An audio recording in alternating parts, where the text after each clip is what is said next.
like comic books? Comic books. Comic books. Comic books. Comic books. I'm quite keen on comic books. Movies. Movies. The movies. Stupid TV shows. TV shows. But what are some of your favorite TV shows? Can be enjoyed as video games, as TV shows, books, movies, the entire world. Wholeheartedly embrace the apocalypse. Let's start the show.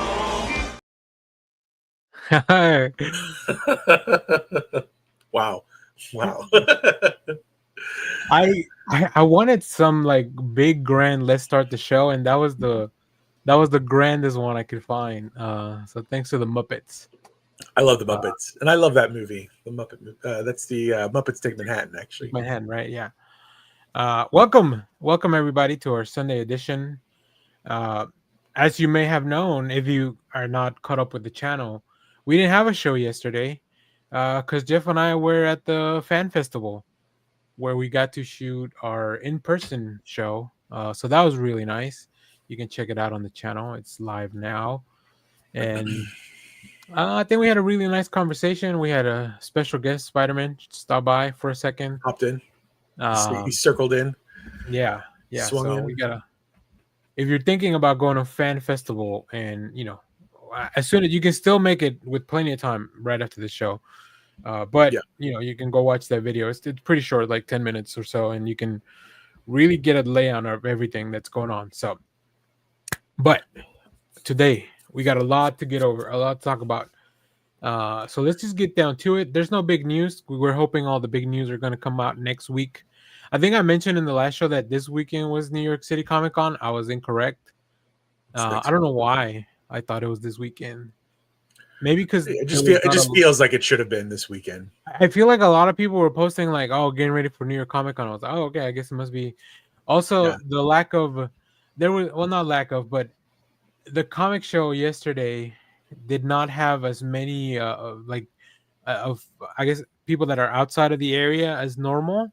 So I was like, oh, it must be because they're all at New York Comic Con. So like it's hard. So, but that was not the case. Although a lot of them were probably at that BedRock City Comic Con in Houston, which looked pretty cool as well. I wonder what was their lineup. I wonder what their lineup was. Of celebrity guests. While you look it up, I'm going to go on a little rant here because you put the Muppets Take Manhattan in there, and I want to officially come out as being that it is canon that at the end of that movie, Kermit marries Miss Piggy, because the premise of the movie is they're doing a show on Broadway, and so everybody has a part. Now, I don't know how this because I don't think Kermit signed any paperwork, and I don't know what the legalities of animals getting married to one another are, but Gonzo is supposed to play the minister at the end of the play that marries the characters of Kermit, like whatever characters they're playing in the play that they're in. But Piggy swaps out Gonzo for a real minister, and Kermit traps Kermit into a real wedding at the end of that show. So for me, and then Kermit thinks about saying no, but he's like, yeah, okay, let's do it. I'll marry my best friend. I'm just saying they're married. That's canon. Because after that, Jim passes away, and then they start doing the where they put the Muppets in like the Christmas Carol and Treasure Island. And it's not till we get back to Muppets in Space that they're just the Muppets again, as far as I'm concerned. So I just want to go on record as saying that.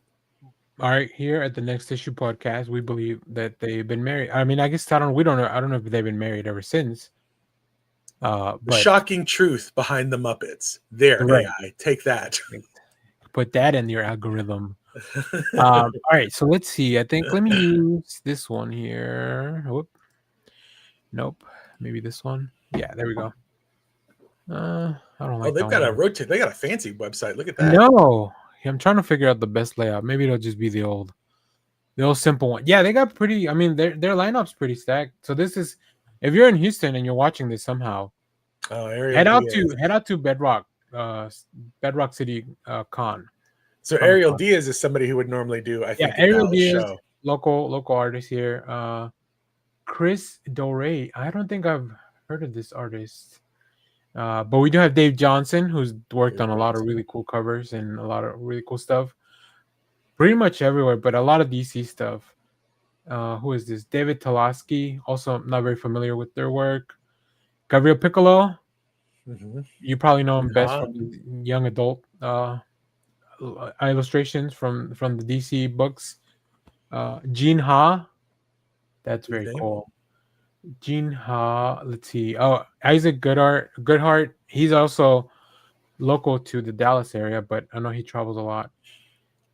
J.G. J.G. Jones. Jones. Oh, that's a name I hadn't heard of in a little while.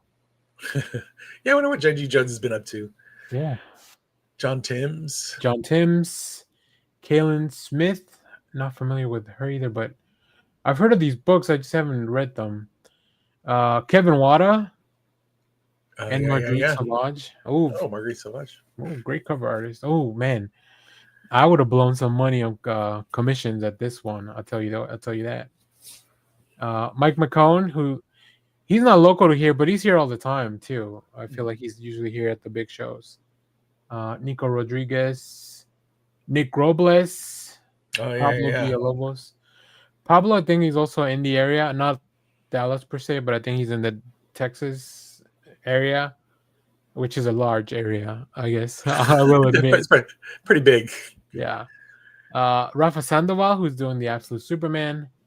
Oh, Sammy Basri, who's working. I could have gotten so many Birds of Prey signed. Dang. Yeah. Sue Lee. She visits, I think, also for the big convention.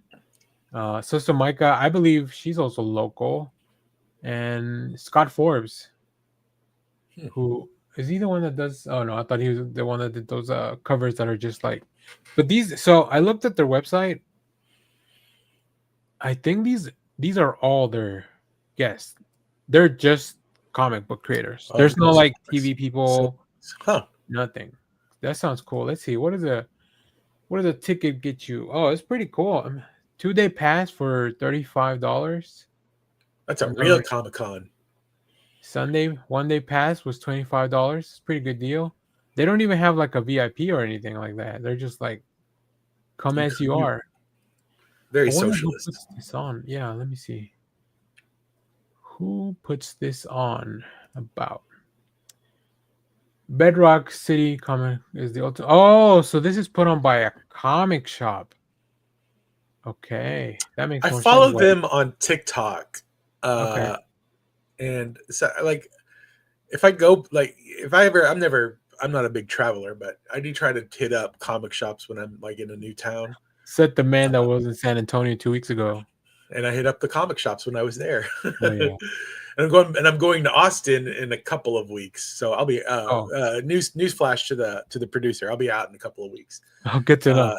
I think they have Dragon's Lair. I think it's a nice comic shop there, if I'm not mistaken. If I remember, I've been there before. Austin it's good biography correctly. That's I believe that is Donny Cates' local shop, if I remember all that correctly. Yeah. So maybe I'll run into him. Maybe bring your Venoms. We'll see. Just carry Venom books with you. I'll take my Thor run that he never got to finish. Oh yeah. So that's cool. I like that. My Silver Surfer Black. I'm trying to think. Is there a comic shop here that would be kind of this big? But I don't think so. Maybe Madness is pretty big, but I don't know how much. They don't really do a lot of comic book stuff anymore. They've gotten out. They seem to have gotten out of the comic game. Unless you're a subscriber there, then you can still. But like, right, it's not a place where I go. Understandable actually at all, really much anymore. Yeah, I'm not a gamer enough to go there. It's pretty far too. And it's like, if you want to play Magic, that's probably the best place. Actually, there's a lot of really cool places to play Magic. I feel like Titan and Duncanville are probably the two biggest like comic book stores in town, but neither of them are spaced for that kind of like they would have to go rent a space to. I think they did for this. This is not at the. Oh, it's not at their shop. It's not at their shop. No, it's. Let me see. Where is this located? It's at a Stafford Convention Center, so it's not an actual convention center. So I bet they have because they have exhibitors and vendors. It's just putting on a convention is a lot of work. Yeah. So I mean, we have. I guess the equivalent for us is the Dallas Comic Show. Maybe if it gets a little bigger, they could do something, because they usually bring at least one or two guests from out of town, and everybody else is kind of local, or maybe a smaller artist. But yeah. I think that they brought, like, Adam Hughes was here last time a few months ago. So yeah, I enjoyed the Dallas Comic Show. Also a great show to just go for the day. Very cheap to get in, usually $5-10 at the door. So and it's all just mostly comics. I miss the North Texas one, the one that was quarterly. I don't know if you remember that one. It used to be at the DoubleTree on 35. I don't know if maybe I went to that one or two times. And then the last one, it finally moved to the Irving Convention Center, but they only used the main floor where we were for the exhibitors, because it wasn't big enough. But I mean, they still had pretty good exhibitors, and that's where I met Jim Shooter the last time I saw him. And then what's his name? Oh, Peter David. That's where I met him as well. Only the dead folks. A lot of these folks that unfortunately are no longer with us. Yeah, I think they would definitely kind of try to focus on older creators. Maybe that this is one of their lines of income, just going to like these smaller conventions, right? So, all right. I miss the old Retro Expo. It's I think it got bought out by a company. Now it's super huge, and it's almost like any other convention where it's kind of expensive to get into. Is that the one that's in like Frisco, Plano area? Yeah. And I think they moved it up to even further north up in the Allen, a bigger, newer spot. Okay. I used to go and you could just walk in the day of. I mean, you can still, but now there's like a 3-hour wait before you can. But like it was, and even with tickets, like last time I had prepaid tickets, and it was still like a 45-minute wait for me just to get into the door. Wow. And because they just weren't ready for the crowd, and I I'm just like, I think I'm, but I like the stuff, like I'm a vintage collector kind of thing. I think I sent them an email to see if we could go as media, but I don't think that we got back. So we'll see. I mean, well, if it's a local convention, we'll try to make it out. So, all right. Enough of conventions. If you want more about conventions, like I said, go check out our vlog. It was very cool. I had a really good time, and it really made me want to show this off. Yeah, I never got to show it off for you. Oh yeah. Oh, that's right. A little chainsaw man. Oh, careful. Okay.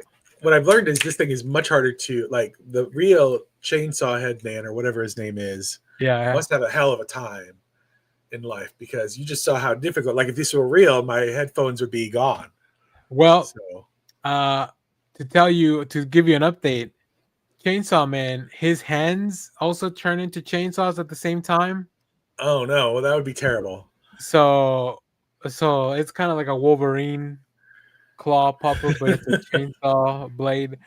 So I think you would have a hell of a time trying to put on headphones. So yeah, maybe that's why chainsaw. The other thing is that because it's 2D, like sometimes it just looks like you're wearing the orange little hat. Yeah, as opposed to like a dead on. Yeah, but I did enter to try to go to the IMAX premiere of that. So hopefully I get in. I'm gonna take this off. Yeah, it's a collector's piece, please. All right. Well, with that great transition into television, because that's where you can watch anime, unless it's at the movies. Let's talk a little bit about what we've been watching this past week. Let me kick it off. I got a few TV shows, and I know you got a couple of TV shows. So let's do TV first. The first thing I'll talk about real quick. There's a new show about Ed Gein on Netflix. He's played by Charlie Hunnam. I think this is one of those Ryan Murphy shows that, I mean, he's got a lot of television.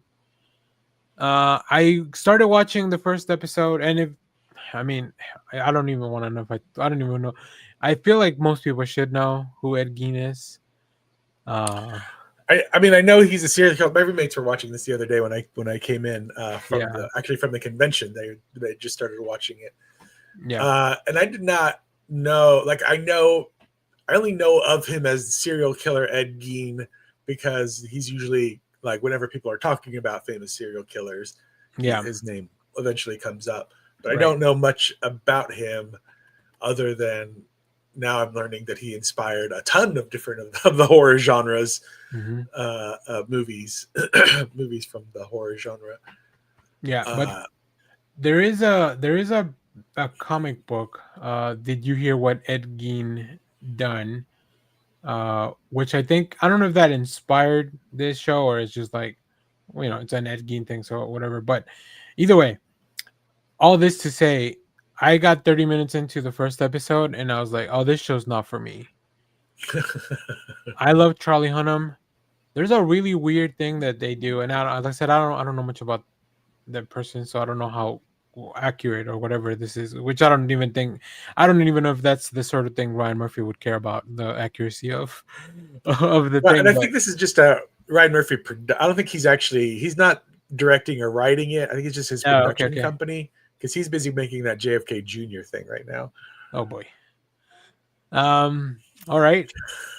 So yeah, I got there's a thing where they introduce a comic book, like I guess they would make comic books back then about all these people that were doing terrible shit, because this takes place around World War II, and Gein kind of becomes infatuated with it, and then they kind of bring the comic to life, and I feel like they're kind of fetishizing all this stuff, and I was like, okay, this is not for me.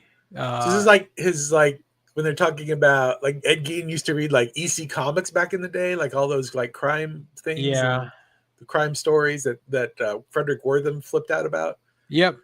So yeah, I was like, I don't think this is for me. Maybe in the future I'll check it out again. I'll look at more reviews and stuff, because I like Charlie Hunnam, and I think he's doing an interesting performance, but it still feels like he's putting on an act.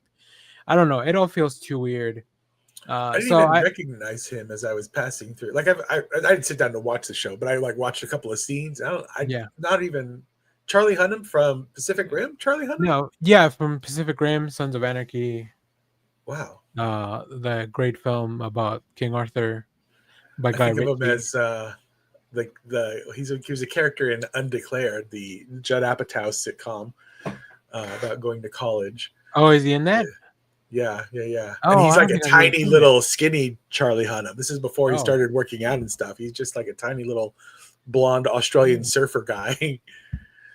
We need him as Green Arrow in the DCU. That's what we need him as. But either way, yeah, it was not for me. So I turned it off, and then I took it off, and then I kept scrolling through Netflix, and I saw Dodgeball was part of it. I was like, oh, okay, let me get out of this funk. My speed. Yeah, let me get out of this funk. I'll just throw on Dodgeball. So I ended up watching Dodgeball yesterday. So yeah, Ed Gein show. Don't expect anything from. Don't expect it to appear on our Friday show. Review not coming. Review not found. But a show that you should and has appeared on what you should be watching this weekend. Wayward. It's the new Toni Collette show, created by Mae Martin. It's a really weird, freaky show about a school that takes in troubled youths, and it's around this town, and it feels like a cult, and it's kind of weird. And yeah, I go into a lot more detail on the video, but I wanted to bring it up because I binged the whole thing. It's like 8 episodes. I watched the whole thing this week, so why don't let's talk about one of your shows, Jeff, and then we'll come back to me. I finished watching Alien Earth finally. I really enjoyed it. It is the best Jurassic Park sequel we have not gotten yet. It's my official this is how the pivot. This is how Jurassic Park should have pivoted into all the corporate espionage kind of intellectual property. We're trying and Jurassic Park dipped its toe into it, but this is doing it so much better. And you feel like they're being they're not being.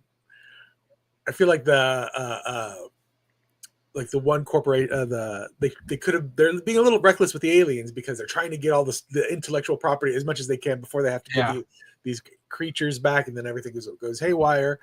So I'm just it's just super fun, big action.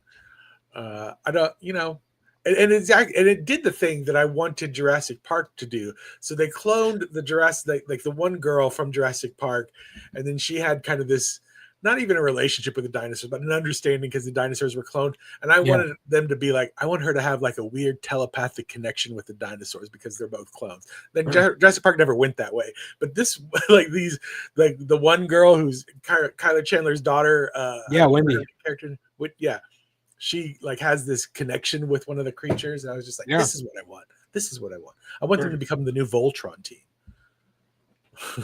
That's funny. I was gonna bring up, like, did you not enjoy the cloning thing on Jurassic World when they pivoted that way? They pivoted those movies so hard, all 4 iterations, I guess now. Yeah, I guess. Yeah. What was the last one? Dominion, before the newest one. Dominion was the second to last one, where they brought everyone back. Yeah, it was that one got a little bit more into the corporate espionage, but not really. Yeah, it brought back the original canister, and I think it was because that was the company that was trying to steal the data. Yeah, but it never, like, instead of it being super cool, they were just like, oh, we made giant locusts. So you're sitting there, you're like, what? I don't. Yeah. Interesting. All right. Let me throw in 2 more TV shows, but yeah, I'm glad you liked it. But speaking of FX, Chad Powers came out this week. It's really fun. I really enjoy the show. Yeah, we watched the trailer maybe a month ago, or maybe a little bit more on the show, and it just delivers on everything that the trailer promised. Like, this dude, there was a very interesting cameo. The Hawk Tuah girl was in the first episode. And a couple of things. First of all, I didn't expect her to be in it because she's disappeared from the face of the earth. After, you think they filmed this before? She obviously, for sure. But like, interestingly enough, you would think so. I saw online another actress reacting to her not being in that scene. She's like, that was my scene. They replaced me. So FX went ahead and replaced another person with I don't know her actual name, Hawk Tuah girl. And then even after everything that happened, they didn't make the decision to go back to maybe the original scene. I wonder if they forgot. They're editing episode like 8, and they were like, "Oh, what happened to the Dave? Did you ever take out that?" And then they'd already sent it to FX to air, and they were just like, "Yeah, the tape was already on its way." I think they were probably just fine with getting the attention of the whole thing. Yeah, because the character that does not Chad Powers, the guy that he plays before he becomes Chad Powers, he's complete douchebag, right? He has that kind of lifestyle. He drives a Cybertruck. So like him hanging out with that kind of person, I guess they're like, it probably plays into the whole thing. Like he talks about crypto with his manager. So yeah, I think it all plays. So yeah, it's a really fun show. They dropped the first 2 episodes, and then it's gonna come out weekly. So yeah, Hulu and FX. So either if you have it or not. So the other show, and then I'll let you throw in one more because I know you got it on the list. I watched English Teacher. Season 2 came out. It's all on Hulu, but they're dropping it weekly on TV. But I couldn't help myself. It's so good that I just want to watch more. That's a big problem when things are good. Like I just want to get, like I just finished watching the last one before we started shooting. So yeah, it's great. I love Brian Jordan Alvarez, I believe is the name of the creator of the show. They're so good. It's so funny. Yeah, I love that show. I've been watching episodes of the first season, and every episode I enjoy. But like I'm not a binger like you. I can't do it. Like I'll watch one and I'll remember about it 4 weeks later. I'm like, oh, I should watch that again. Well, it helps that my Apple TV tells me like, hey, remember this? Remember this? I ignore it. Like all things. When they're like, hey, remember this? I'm like, I'm gonna go with the opposite. My Apple TV knows me well. It knows what I want. So yeah. All right. What else did you watch on TV, Jeff? I did catch up on Peacemaker, and I will just say, I think John Cena has put himself way up here in the conversation of best actors or best wrestlers to actors. Yeah, Like it was Dave Bautista for the longest time. I know we all know we love The Rock, but The Rock is not a great actor. listen, I haven't gone to see this Mashing Machine yet. That's out this weekend. Well, I will say this. So The Rock, there's a great video by Patrick Willems who talks about The Rock's career path, where The Rock started off doing interesting things. Like he did like those. There was that one. I can't remember. It was like the John Travolta movie. Be Cool. Be Cool. Yeah, so he was in Be Cool, and he played this kind of like gay hitman kind of thing or whatever. Yeah. So he's taking some kind of interesting roles when he began. And then he made the switch to where he's like, I can't lose a fight. I have to be taller than everybody. You know, like he has to have so much screen time, you know, all the Rock stuff that we know when he became the action hero. And then he just started coasting on being the Rock in films. And so I think now he's like, and I think after the failures of Black Adam and everything else, and people kind of like, ugh, The Rock, gross. I think that's why he went around and turned his like, I'm going to go work with Brian Safdie, do this Smashing Machine. Really, he's dropped all this weight. And I think he's really starting to turn around and be like, I need to focus on my career, maybe, hopefully get back into the acting stuff. So maybe The Rock has, you know, he's like, okay, I'm back in the acting gig. But watching the last 2 episodes of Peacemaker, John Cena is just giving it everything. Yeah, agreed. Like, it is amazing. Like, I don't see John Cena at all. Like, you know. Yeah, no, I think John Cena is at that stage where kind of like Batista, he's always been pretty good actor, but then he also only plays those roles where he has to be like a larger man because he was a larger man. Yeah. I think John Cena's on the cusp of like, especially now that he's kind of retiring from wrestling after this year, where he doesn't have to be like super jacked all the time. And it's probably not, I mean, I'm sure that's one of the reasons The Rock dropped a lot of his muscle mass is because it's probably just not healthy or sustainable as a human being, right? Yeah. Exactly. But yeah, I think they're all. It's really funny to see them kind of in that same like their careers. They've hit those peaks at different places, but I feel like they're all heading in the same kind of direction, right? So it'll be interesting. We got Roman Reigns is coming in that Street Fighter movie. Cody Rhodes is gonna be in that Street Fighter movie. So maybe Cody Rhodes is going to have a hard time with the lisp. I'm gonna be honest. His lisp is. What do you think is going to stop him more, the lisp or the neck tattoo? The neck tattoo. The neck tattoo will stop him more than the. Well, you can cover that up with makeup. I think the lisp will stop. Well, because in the Naked Gun, there was a reason that they only shot him from one side. Because I guess they're like, this guy's here for one day. We're not gonna spend half of that day covering up his neck tattoo. His neck tattoo. Yeah. He should go heel and he should go heel and then, or when he goes heel, he should use that as the reason that he tattooed it off, that he took it off. Yeah, that he takes it off. Yeah. His like, I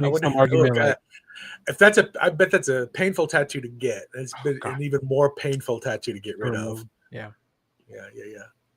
Anyway, congratulations to John Cena on doing such a great job in his role. Last episode of Peacemaker is coming. When do you watch Peacemaker usually? What day? I don't even know what day it comes out. Is it Thursdays? It comes out on Thursdays. I think I usually just wait until I start seeing people post about it, and then I'll go and check it out. So here's what I'll say. I watch it on Thursday night immediately. This Thursday, I might have to watch it a little bit later than normal. But anyways, I the last few weeks I've just done a quick live review right after. Mm-hmm. So if you've seen it by then and you want to hop on, okay, because then we can talk about the finale. But yeah, I'll let you know because I should be able to watch it by then. I had something, but I should be home by the time it's all done. Either way, stay tuned. Yeah, I don't have plans on Thursday night, so because the reviews actually do a lot better when they're just live immediately after because people are looking, I guess, for people to talk about it than the ones that I post the next day. So cool. I think that was all my TV shows as well. I did watch a couple of movies, but these are just older movies that are One's a new movie and one's a rewatch. Last week, I don't know. I think I talked about watching The Post. I think. Yeah, I don't know if you remember. I was kind of still in that mindset, and I did end up rewatching Spotlight, the movie about Boston, the Catholic. the Boston Globe. No, is it the Globe? Right? Yeah, That has that spot. Yeah, the Globe. And then the whole thing with the Catholic Church in Boston, and everywhere else really. But that's kind of it's a really good movie. I forgot how good it is. The Hulk takes on the Catholic Church is what it's. That's right. The Hulk and Batman. The Hulk and Batman take on that's right. The Batman take on the Catholic. And then what a comic that was. Yeah, in Boston. I'm surprised Ben Affleck didn't show up as I guess he would have to show up as Daredevil. Yeah, as a Batman. And then the other movie I watched was Darkest Hour. That's the Gary Oldman film where he plays Winston Churchill. In the last few days, not the last few days, but like it's the most tense days from him becoming prime minister to a little bit after what was Dunkirk, the incident at Dunkirk or whatever. So the first thing I posted, and I think this was on my Letterboxd review, like the first thing I did was went to see if Gary Oldman won an Oscar for this film because he was really good at it, and he did. Yeah, okay. Yeah, I was spoiler alert, he did win an Oscar for it. I wonder, you know how people do, I forget what it's called. There's a certain way to watch Star Wars where you watch the first three. Yeah. And I feel like there's got to be a American history movie thing where you can just be like, so you're watching you can go watch you can watch The Darkest Hour, in the middle you go watch Dunkirk. And then you come back and watch like the last little bit of The Darkest Hour. Funny enough, I on another Discord that I'm a part of where it's like movies and stuff, I was like, I posted the same thing. Can I think it's May 26th, I believe that's the date. I was like, because the Darkest Hour, like it tells you what day it is, I guess. Oh yeah. I was like, so when we get to May 26th, can I put on Dunkirk? And then just come back and finish watching The Darkest Hour. Or like we were talking about, I think we were talking about the Post ends with the Watergate scandal being uncovered. So can I just go from there onto all the President's Men? So yeah, we're making our own cinematic universes over here. We don't need you, Marvel. We don't need these long DC. The real world has enough interesting and maybe sometimes messed up things that we can make. I mean, you could do that with like all this, like you could do the right stuff and then move into Apollo 13, and then like you could do like all these kind of. That'd be a cool. Maybe we should do that. Maybe that'll be here. Let me jot that down and under our pitch a podcast at the bottom of our notes. Build our own movie connected universes. Yeah. With real life. But they have to make sense, right? So, and where would my movie that I watched this week, Zombievers, go about zombie beavers? Oh, Zombiever. Oh, okay. I read it on the notes and I was like, "What the hell is this?" How was Zombiever? Are you getting into the Halloween spirit? Is that why you kind of kicked that off? Yeah, it just kind of happened by accident. I was flipping through the Roku channels and I came across in the whatever I don't even know what channel I was on. Right now I'm watching the El Rey channel on the Roku channels, and they're showing American Ninja 2. So that is, I just watched as the podcast started, they were finishing up American Ninja 1. All-time classic. One of my favorite movies as a kid. Could I tell you what happens in it? No. But there's an American Ninja in it. Oh, I thought you were asking me about please spoil it. I'm sure it's an old movie. yeah. It's no, I just remember it. We rented it every week from Blockbuster. I still have no idea I must have seen this movie like 24 times and I have no idea what it's about. But Zombievers is about how there's an accidental chemical spill by a local lake. The beavers get into the. It's almost like a Daredevil story, but instead of the turtles becoming Ninja Turtles, the beavers become zombies. Okay. And then you have your high school, college age kids that come to stay in a cabin. There are topless girls in this movie, so congratulations to that. No, I saw it on Amazon. That's where I watched it. I think I watched it on Amazon. I was about to say they throw that on the. I was like, I didn't watch it on Roku because there were boobs, so I watched it on Amazon because I finally connected my Amazon is okay with boobs. Roku, maybe they have their own specific channel for boobs. No, not Roku. No, yeah, I was like, oh, I got them confused because I was watching other dumb stuff on Roku earlier this week too. Yeah, I like that you don't have time to remember to watch English Teacher, but you'll just have dumb stuff happening on the Roku channel, watching Robert Rodriguez's El Rey Network. I have to pay attention to like when I No, watch TV, I'm like, we're shutting down and we're watching TV. But like when I'm like, I'm playing with comics and other things, I'm like, I always have something in the background too. It makes me, I don't know, it gives you that feeling of like there's people around, but also without the inconvenience of actually having people around. Yeah. And occasionally, like in the case of Zombievers, the thing will be so bad good that it actually pulls me out of whatever I'm doing. And I'm like, all right, let me cue into these puppets beavers because the production value is what you would think of a movie called Zombievers. Okay. It's perfect because all the beaver zombies are like hand done puppets. There's a couple of CGI ones, but you can see like the hand like it's great stuff. Can I ask you this? When a zombiever attacks a person, are they trying to kill it and the person just stays dead? Or does the person also come back as a zombie? And with beaver teeth. Oh, they mutate into like a human zombiever. Yeah. Uh-huh. Of course. That was a third option I was not aware of.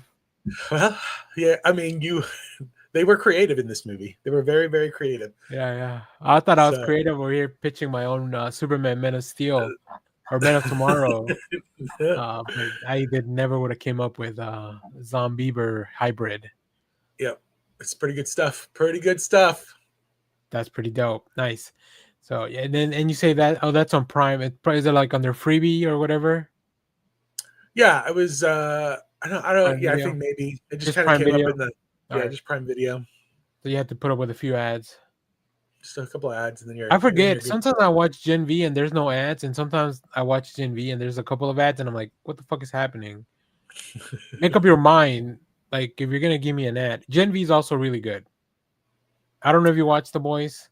I'm not a big boys. You're not a big Boys fan. No, I'm not a big Boys fan. You know, maybe I'll try it. Bette Midler do it for The Boys. Come on, Jeff. Oh wait, what Bette says? Yeah. Okay. I think that's all the stuff I have. Maybe I'll try to watch this Mashing Machine later on. Is it out? We got cool movies coming up. You know what I do have to watch, and I need to put it on my watch list so I remember. I need to rewatch Tron and Tron 2 because Tron Ares is coming. Are you a Tron? Oh, it is out. The Smashing Machine is out right now. Yeah, it's out this weekend. I did not know that. Why would I lie to you, Jeff? I just didn't know it was already out. What do I get out of lying to the public? There's a GoldenEye showing today. I'm just looking at what's at my local Alamo. Let's take a moment for Jeff to check his local Alamo Draft House schedule. This is the Jeff checks his local. What's showing at the movies today? This is like the equivalent of you reading the TV guide, like on public access. Am I a Tron guy? I am not a Tron guy. I watched the original when I was like a little kid. And I think I was bored watching it as a kid. I watched it since as an adult and like, okay, I get it. I do how many this is the third. Ares is the third one, right? There hasn't been okay, yeah. I watched the second one, remembered nothing about it's like the Avatar movies for me. I remember Olivia Wilde. I remember Olivia Wilde more from the OC than I do her from the Tron movies. Oh, I didn't even know she was in that. I only seen her on House. Okay. Alex from the OC. Heck yeah. The OC is a great show. I only know the OC based on the parody from SNL with Andy Samberg and what's his name? Shia LaBeouf, where they just keep shooting each other. The guy that creates the OC is like a huge comic fan. He's a comic nerd. So Seth. Oh yeah. So the guy that Seth Cohen is the character name. I can't remember the actor's name, but he is like a huge comic nerd, and so they always drop these little like he collects comics in the show. He teaches Ryan, the street tough that moves in with the rich family, all about comics. So there's always these segments where they're reading comics and they talk about comics in the show. And eventually in the 4th season, he goes on to open up his own comic book shop. No. The OC's low-key a nerd show. Like he gets like they do with a parody of the upside down Spider-Man kiss. Rachel Billison dresses up in a Wonder Woman suit. Like it's full on low-key a nerd show. Damn, I'm kind of sad I missed it now. Teen drama show. It's a great show. I love it. It's so much fun. And they knew they were getting canceled. So the second, it's only a 3-season show, 3 or 4 seasons, I forget. After they kind of jumped the shark with the teen drama stuff, they knew they're getting canceled. It's the 4th season. And then I think they know they're getting canceled by the 4th season. And it's like they go nuts. It's almost like the Archie people. Like they just start doing wild plot lines, and it gets super soap opera-y, but it also gets super funny and almost ironic. That's how Legends of Tomorrow survived like the last 3 or 4 seasons where they just kind of went bonkers. Yeah. It gets real interesting. Like 3rd season dips, but then the 4th season when they're like, oh, whatever, like all the rules, let's just break them all. It gets real good again. Let's go. So, yeah, it's a good show. Nice. All right. Well, that's a great transition from Seth Cohen's comic book shop to our own comic book shop. Let's just go 1-on-1. We are saving, if you're watching this, we are saving our favorite comic of the week until the end. So stay tuned for that. I'll mark it in the time codes anyways, but because there's a lot of really good stuff this week. So, all right, Jeff, you want to kick us off? Real quick, I want to show off what I bought at the convention yesterday. Oh, yeah. Cards. I haven't even opened these up yet. No, I'm going to do a whole video too. That's why but I also have some nice X-Men cards. Shout out to Duncanville Comics. Yes, indeed. And then before I picked this up at the store this week, it's not actually a comic. But this is the classic Marvel blacklight posters that they put out, I want to say in the 70s. I don't know when they originally came out. I don't know if these are actually blacklight enabled replicas, but this do you have a blacklight? I don't have a blacklight. This is a calendar for next year, so I have 2 months to go get a blacklight. Time to head to Spencer's Gifts. I know, and we're heading into I feel like we're heading into blacklight season. So blacklight season, baby. Yeah, Spencer's Gifts right before you get to the adult toys. Yeah. So I'll pick one of those up, which I haven't been in a Spencer's in forever until about 3 weeks ago. I went to Town East Mall for the first time in my life ever out in Mesquite. Which is not a super nice mall, but they do have a Spencer's. And so I walked into the Spencer's and I was like, wow, they have everything in the Spencer's. Everything that you could possibly want as a ne'er-do-well, they have in a Spencer's. It's like one notch above like a head shop, I think. Yeah. I feel like just because it's inside a mall. Yeah, literally. And they do, and I'm like, oh, they have pipes and stuff, like just kind of like, I'm like, oh, this is, and there's something weirdly charming about it because it is very 80s feeling where you could like wander into a video rental store, 90s feeling where you went into a video rental store and they would just have like a curtain, like literally that's what the curtain for the porn part, like you could walk in, like Spencer's just needs a little curtain, you're good. Yeah, well, they don't need a curtain, they don't need a curtain, but like they warn you with the flashing lights and the black light. You know what you're getting into when you walk. You're getting close. Nice. All right. What did you pick up this week, though? But for the week, we start off with Birds of Prey, number 26. The thing only has 2 issues left, which I'm very sad about. Left. I need to catch up. Yeah, but it's great. They're wrapping up their, you can feel that they're wrapping up the story that they've been telling this pretty much whole time. I would have never expected a book about the Birds of Prey to go on this long, but I'm glad that it did. I feel like they've had a couple of good long runs. Birds of Prey. I think Gail Simone's run just got kind of caught up into all the reboots that DC was doing at the time. Yeah, So, yeah. oh yeah, keep going. Or are you? No, yeah, my turn. Sorry, I forgot I was the one that proposed this ping pong. I picked up Masters of the Universe, Andra. This is a book by the writer. The writer of this book is Tiffany Smith, who voices Andra in the animated show on Netflix. This is Skylar Patrick's cover. Former G4 alum, Tiffany Smith. G4. She was also like a DC Comics on their YouTube stuff, and yeah. So it's fun to kind of revisit this world. This is all about her, and like it's in between seasons 1 and 2 where she has taken up the mantle of Man at Arms. So now she's got to teach the next generation, I guess. So yeah, it's an interesting book. And I like that Masters of the Universe universe. That was weird during the review to talk about so much about the Masters of the universe, like just having to keep saying it twice. Universe. But yeah, recommend. Is that the Kevin Smith one? That is the Kevin Smith one, yeah. I never finished that one either. I need to go back and finish that. Are you sure? Batman number 2. Phil Jimenez, Matt Fraction, poor Tim Drake.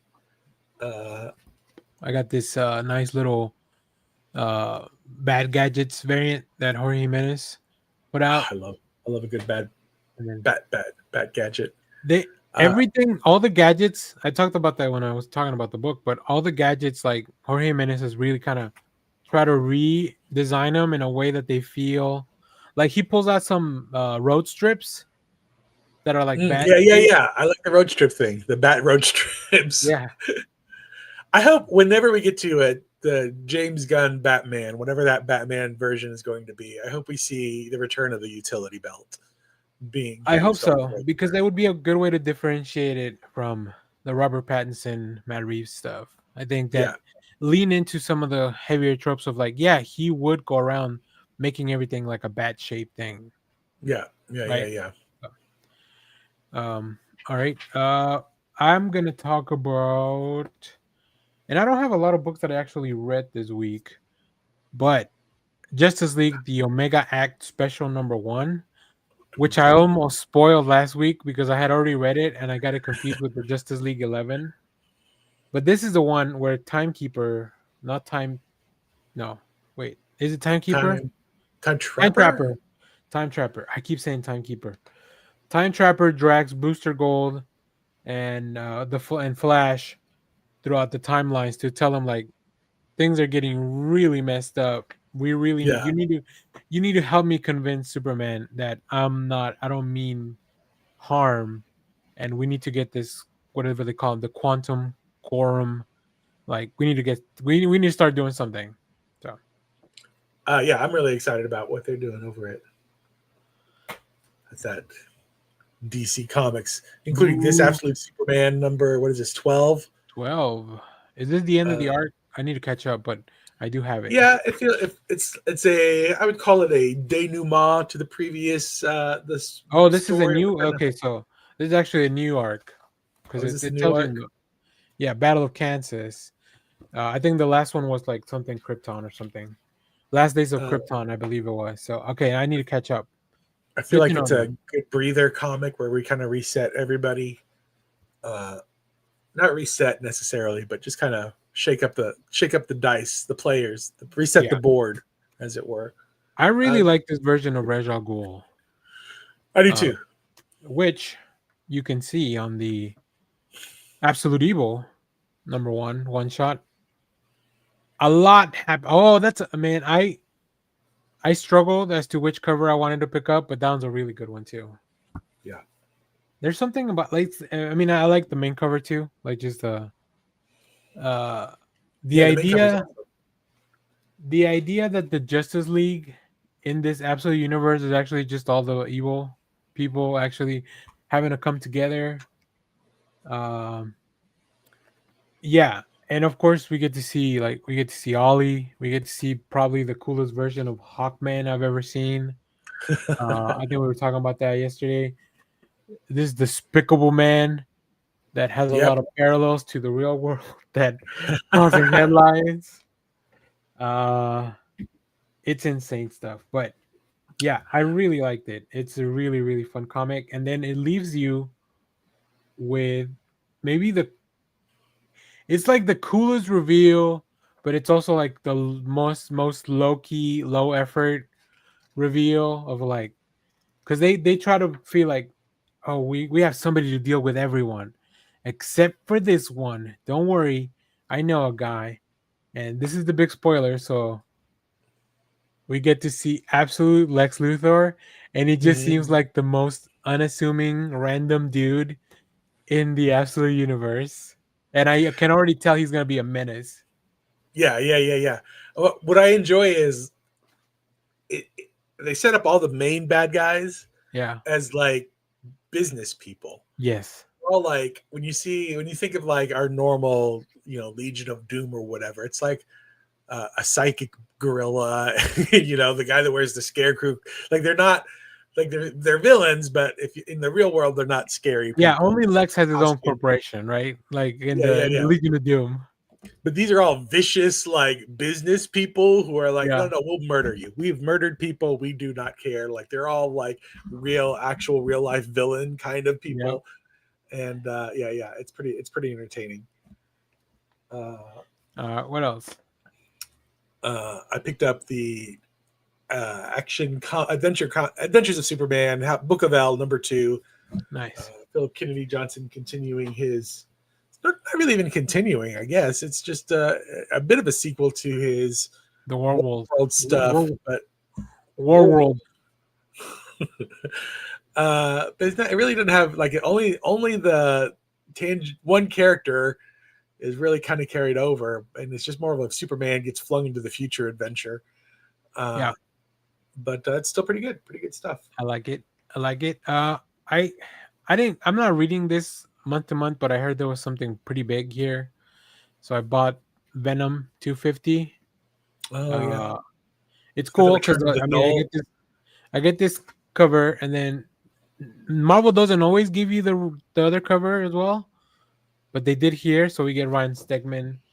And then I wonder if they're like, we need to do stuff that starts like, we need to catch up. Yeah, it's interesting to see Todd Knock doing Venom interior art because his art, it feels a little bit like, can you imagine like if Venom showed up in Young Justice? That's what I was thinking. I was like, but it looks like Venom looks cool. Like when in Venom right now is Mary Jane, for those that don't know. But it's interesting because it still maintains the appearance of like this gigantic Venom dude, right? Even though it's Mary Jane inside the suit. Venom is male presenting. Yeah. But it's cool. I like it a lot. And there's like a scroll and they give you the warnings that Null's coming and all that. So this is really also setting up the Null #1 that's dropping soon for Marvel. So if you want to see more of the King in Black or the former King in Black, stay tuned. Stay tuned for more. Elvis, the King is back. So Green Lantern, Absolute Green Lantern. I came so close to dropping this book, and I'm glad I did not because I'm glad you didn't either. The best issue yet. It does not. Things don't go well for some of your favorite, traditional Green Lanterns, but I like that they're really playing with the universe. Absolute is not afraid to mix up, what is happening. Mogo is basically Galactus and just on the cover you see that there's other like lanterns and stuff, and it's cool as shit. Yeah. Tomar Ray is a badass. So it's a completely different feeling from like how the normal Green Lanterns feel like they work. Yep. It feels very like I still don't know if I quite understand it because they're all talking in rhymes and weird spiritual mojo stuff, but it's really entertaining now. Very entertaining. Okay. The other one that I picked up, and I don't know where it is, but I did get the new Spider-Man Noir. Eric Larson, Andrea Brocardo. I think I told you guys on our Discord group where it's not like a Discord for people to join. It's just where we talk about stuff. Our private chat. It feels a lot like what if Peter Parker was the Rocketeer? But he's also a PI. So yeah, it has those vibes. I think Eric Larson's really interesting to kind of write this. So I like it. It's a really fun book. I think I'm gonna wait till the trade though. And maybe we can talk about this a little bit. Marvel seems to have this kind of problem where they're putting out books monthly, but they don't feel like monthly books. They're all like minis. Every single thing they're putting out right now feels like a short mini story. Yep.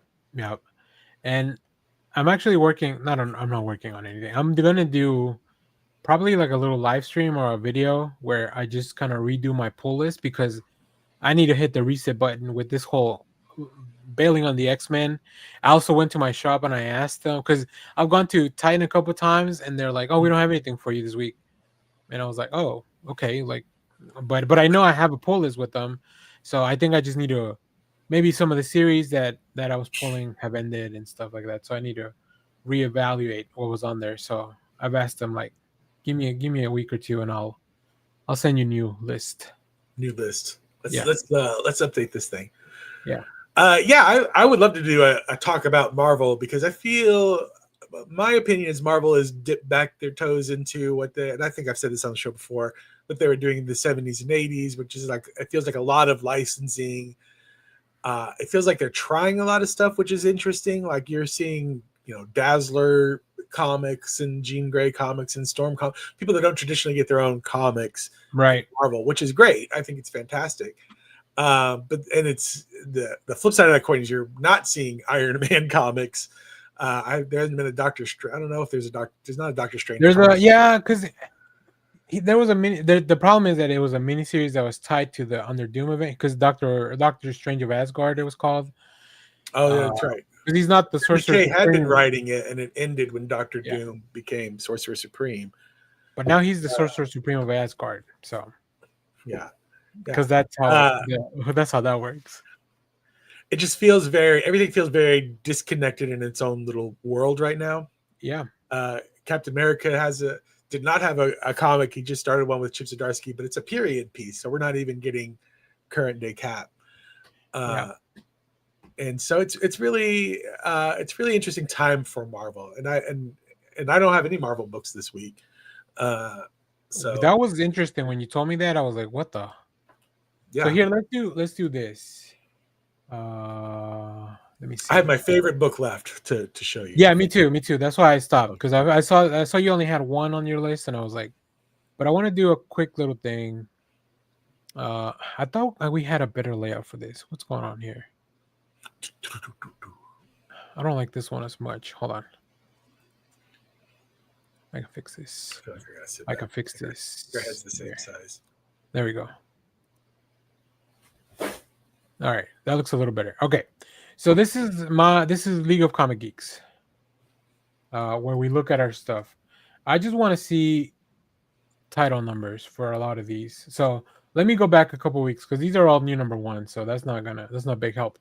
But actually, Avengers is at 31, and I think Amazing Spider-Man. Let me see. I don't think Spider-Man's in here. Let's go back a couple of weeks to the beginning of September, just to see what they have. And these are just their single issues. Mm-hmm. But we have Captain America, one of their big cornerstones. It's at 3. Eddie Brock, we know that's a maxi series, so it's gonna go to 12. Exceptional X-Men is it's done. Probably after this one or the next one. That was its final issue right there. Yeah. Okay. Cool. Wolverine. I'm surprised that it's all the way to 10, but that series. This is actually the second Wolverine series within like the past year or so. These are Infinity Comics. Yeah, these are Infinity Comics. So these are just I don't really count these, because they don't print these. These are just on the app. The Punisher just relaunched. Red Hulk is a tie into the thing. We're not gonna count the what you call them, the Star Wars books. But yeah, like from this week, there's nothing in here that's past like 12. right? Which is wild. Yeah. So let's go to the next week real quick. Whoa, 710. What the? Oh, a glitch. Well, I'll go to 917. Whatever. Amazing Spider-Man is only at 12. This is a book that's like triple shipping or something, That's ridiculous. which is still pretty insane. Fantastic Four just got rebooted. Magic, Incredible Hulk being at 29. That's pretty amazing, actually. So that's two books that are over 20 issues. Avengers. Well, and then that Spider-Man. So Spider-Man and Fantastic Four relaunched because they relaunched with not quite the same creative teams, but for the most part, the writer helm was stayed in place. So they were just relaunches for relaunches. Miles Morales is at 38. So that's good. And then the Ultimate book. Oh, Phoenix is at. Phoenix is at 15, but I think that's the last issue as well. Oh yeah, okay. X-Men book, yeah. Duh. Yeah. And then Ultimate books, I think those are also on their own because most of them are around 20 right now because it's been about 2 years, which is also an insane thing to think about. And most of them, I think, are about to get a relaunch before next year. Yep, I think they're stopping around 25. Let's see. Daredevil's at 25, which is also a pretty long run. So that's what, three books over 20 from the regular line. Thor just got rebooted recently. Mm-hmm. Yeah, it's crazy. Like, and then we were talking about it. Scarlet Witch was not being constantly relaunched. It would be around 20 something too, probably more. And then this kind of brings us to this week, where I think I saw Avengers and Venom too. Well, I wonder what issue of Venom this actually is. What was the previous one? But wait, what the 251? Oh, they're renumbering Venom. So they're picking up from 250 and then they're going to 251. I hate it when they do that. It's a mess. It's so nuts. That's why I need to redo my pull list. I hate it. I do wish that they would stop. I don't mind the renumbering when there's a creative team change and like a story shift. When it's actually a new book. When it's actually a new book. But when they're relaunching because Fantastic Four movie is coming out, like it's a marketing gig, a marketing thing. I'm not into it anymore. I feel like Fantastic Four should have rebooted after One World Under Doom. That would make more sense. Mm-hmm. Mm-hmm. Because this one's like, the event's only halfway through, but we're gonna relaunch the book anyways. We're relaunching midway through the beginning of a storyline. So. All right. Doing our favorites now. That's our Marvel complaint corner. You can send us an email. Complain about Marvel as well. All right, let's go to our favorite thing of the week. There's a new segment where we talk about our favorite comic of the week. Take it away, Jeff. Mine is Cheetah and Cheshire rob the Justice League. I knew it. Number 3. This is the variant cover with Clarion the Witch Boy. Who is this by? Let's see. Is Clarion on the book, or is it just a character that they want? Clarion is in the book. Okay, I haven't gotten it this week. It's Nicholas Scott art. Oh yeah, Greg Rucka writing. It's a team getting together to rob the Justice League satellite. There's that episode of Justice League Unlimited where Task Force X sneaks up on board the Justice League satellite. Yeah, it's sort of the comic book version of that. But I just love because Greg Rucka writes crime things for a living. Yes, like everything makes sense, even though it's in a comic book world. Like it's great. I love it. The artwork is fantastic. It's a great book. They're a really good team. They have that Black Magic book. I think it's Black Magic. Image. That's good. I need to catch up. Interesting. I love that your favorite book of the week is like a number 3 issue and an ongoing thing, as opposed to like a new number 1. I'm a sucker for the new new books. Like when these characters start gelling and stuff, I'm like, that's when the meat happens for me. So my favorite book of the week, Starship Godzilla #1. Ooh. This is a new book by Chris Gooch and Oliver Ono. It is a lot of fun. It is really, really cool. I love the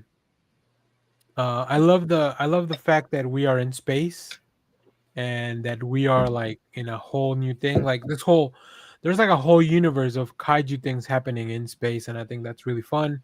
The art is very much like very stylized, feels very much anime like, which I love already. Like that's just an aesthetic that I really like. So yeah, really, really cool.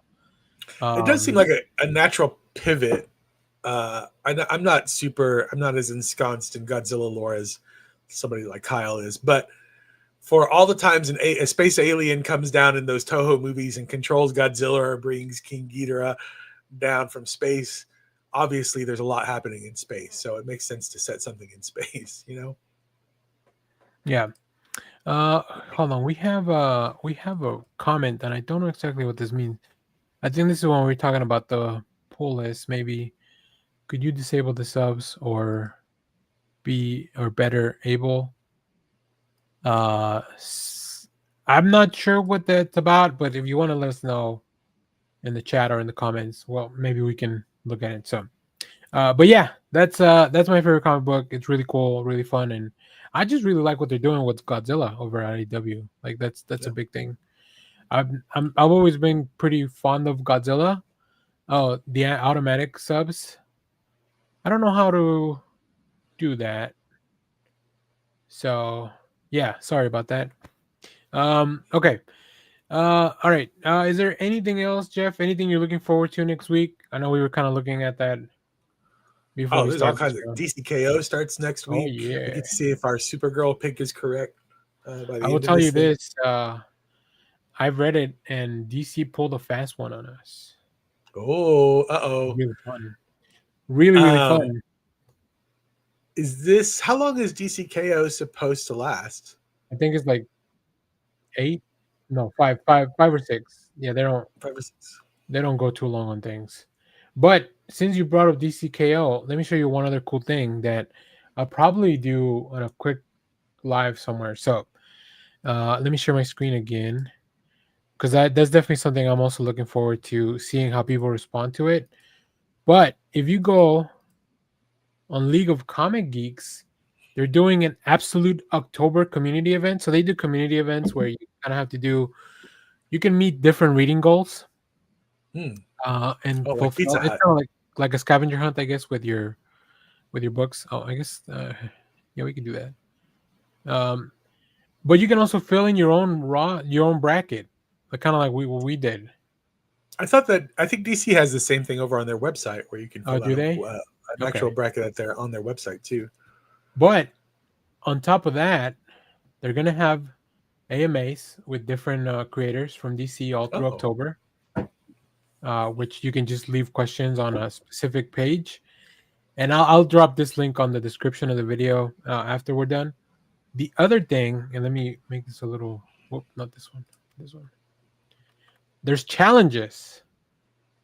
The anti-life equation entity, where you have to mark read or log comic reading dates for 10 stories from iconic dark side stories from the past years, and it unlocks like little badges and things. So, or Born Out of Violence, where you have to log in any DC comics during October.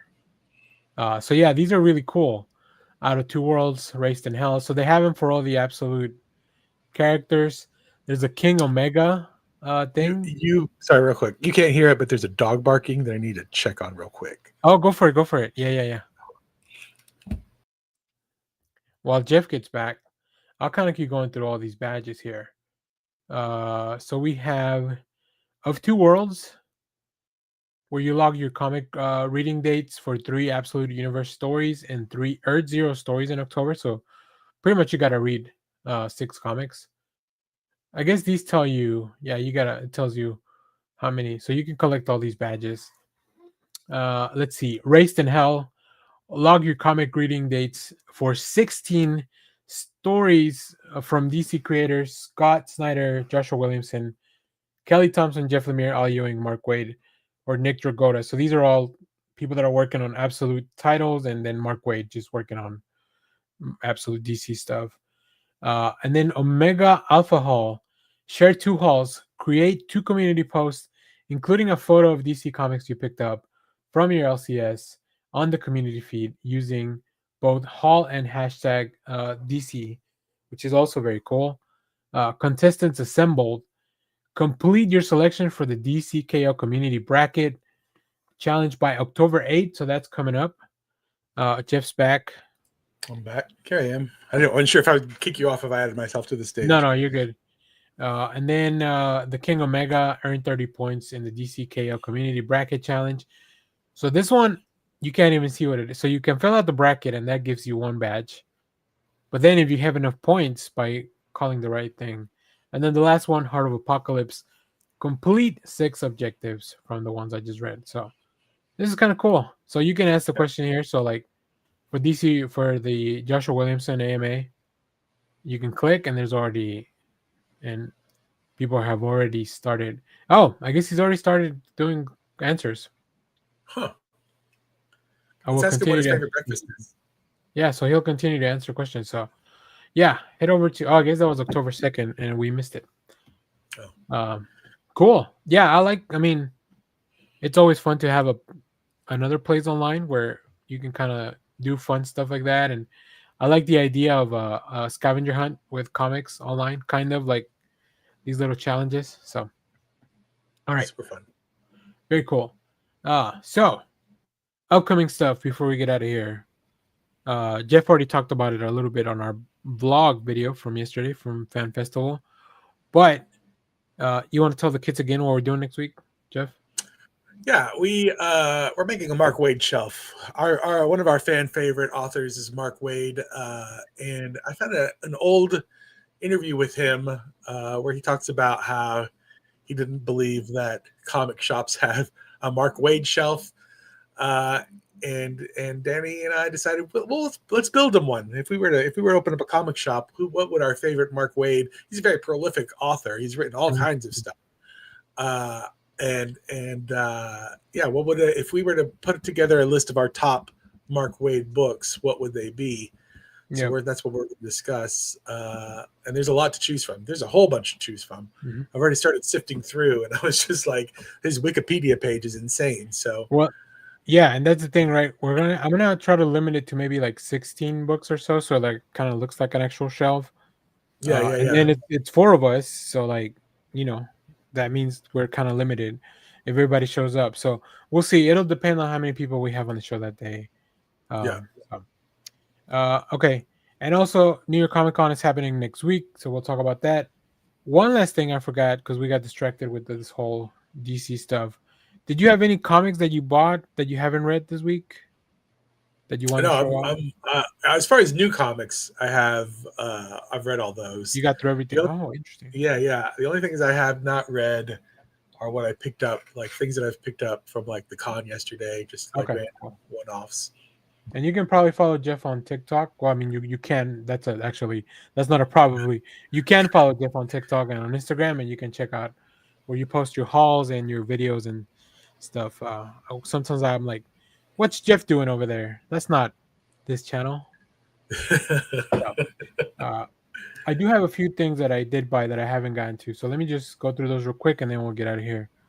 From Ignition Press, the new imprint, Roots of Madness. This is by Stephanie Williams and Leticia Caroncini. It's a pretty cool book. I just haven't got a chance to read it, but I like Ignition Press is doing like just random weird stories. Like what's his name? Cullen Bunn has a story coming out next week. Because I don't know if you've seen these at your shop, the little ash cans. Yeah, I need to look for them. Yeah, those are cool. I also picked up. I may be the only person reading this, but Gail Simone is writing a Rebel Moon book about the Nemesis, one of my favorite characters in that movie from Zack Snyder. Ultimate Wolverine, which I'm behind on, but I'll try to catch up. Vanishing Point number 5, the last of the Mark Russell anthology. Oh yes. It's really cool. I haven't read that one, but I've read all the other ones. Ultimate X-Men, and let's see, Spirits of Violence, which is about these Ghost Riders coming together. I haven't gotten a chance to read it, but I'm excited to read this one because I like Ghost Riders. And then the last thing, I keep buying. Is it the previous like Danny Ketch and what's his name, or is it all new Ghost Riders? I think these are going to be all new, but I'm not sure. I'll report back on this next week. And then I keep buying the Post Malone comic because they keep putting really cool covers, or at least artists that I love their covers. Like Peach Momoko had one cover in the first two, or in the first one, Daniel Warren Johnson had one as well, so I bought that one. And then for issue number 3, this is Tula Lote, which is another cover artist that I'm always picking up the covers anyway. So I haven't read it though, but I hear it's pretty good. It's already getting like a sequel thing. Oh wow! So Post Malone. Get a free issue with your 8-piece Raising Cane's. I wish they give me a discount on Raising Cane's if I show up in my Cowboys jersey and a Post Malone comic. And a Post Malone comic, yeah. That'll be fun.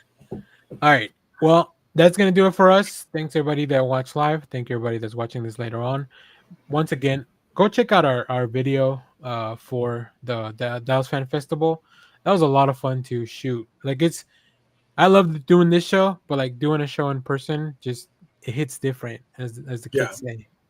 So, alrighty. Thanks for watching, everyone. We'll see you later. Bye-bye. Thanks. The most important thing in life will always be Hey, Bebo. I love you. Simon Center, get the fuck out. All right. Bye. Get out of here, you weirdo.